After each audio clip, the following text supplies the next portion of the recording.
Assalamualaikum warahmatullahi wabarakatuh. Selamat berjumpa lagi dengan pembelajaran ilmu pengetahuan alam atau IPA. Materi kita kali ini yaitu tentang alat reproduksi pada manusia. Tujuan pembelajaran yang pertama, siswa dapat menjelaskan pengertian reproduksi.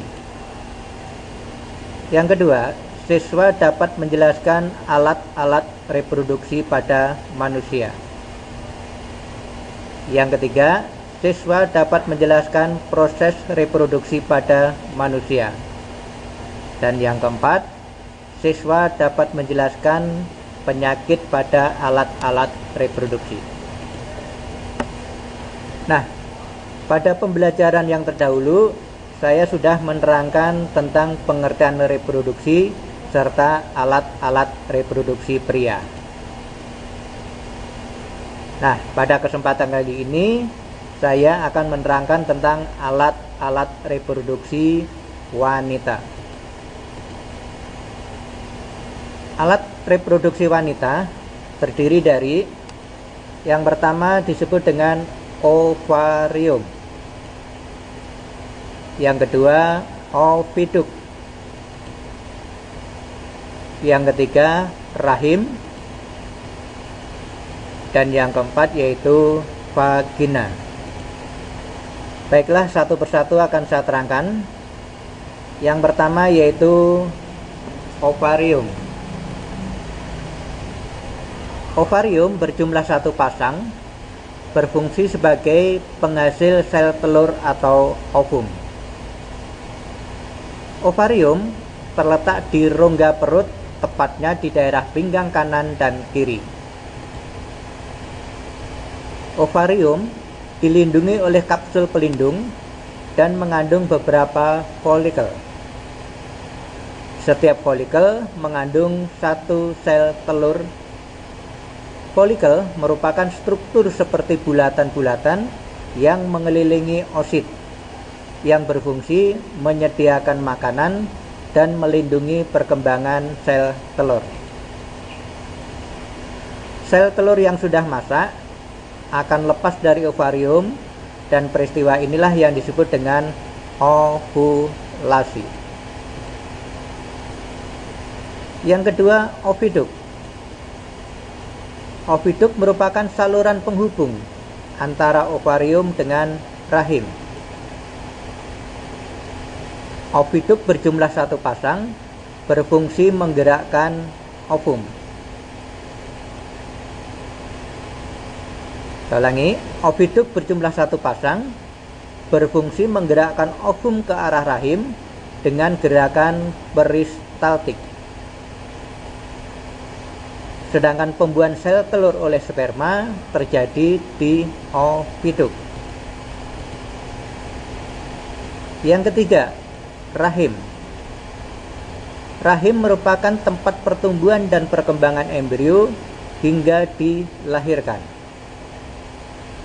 Pada wanita yang belum pernah melahirkan, biasanya ukuran rahim panjangnya 7 cm dan lebarnya 4 cm. Rahim yang mengecil dinamakan cervix uteri, sedangkan yang membesar disebut dengan corpus uteri. Rahim terdiri dari 3 lapisan. Yang pertama perimetrium, yang kedua myometrium, dan yang ketiga endometrium.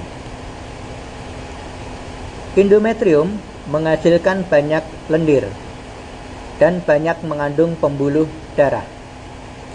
Lapisan inilah yang mengalami penebalan dan akan mengelupas setiap bulannya jika tidak ada sigut yang menempel, yaitu saat terjadinya menstruasi.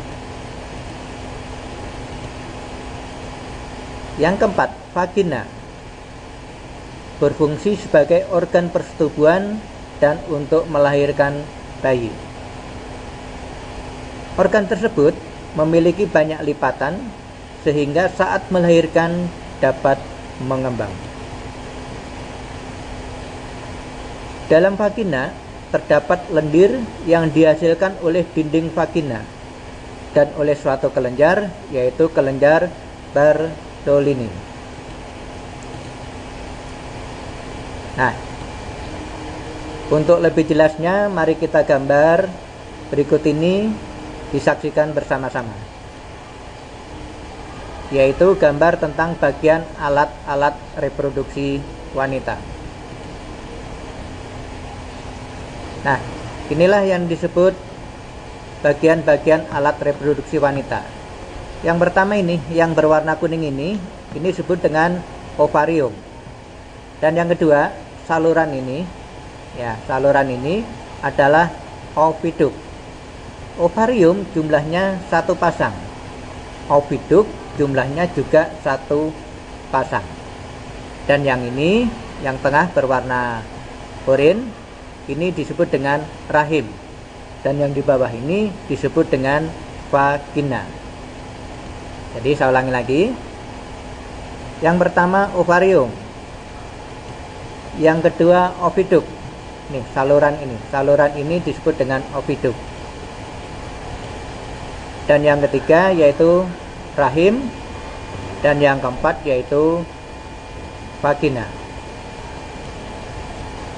Ini adalah gambar yang 3 dimensi.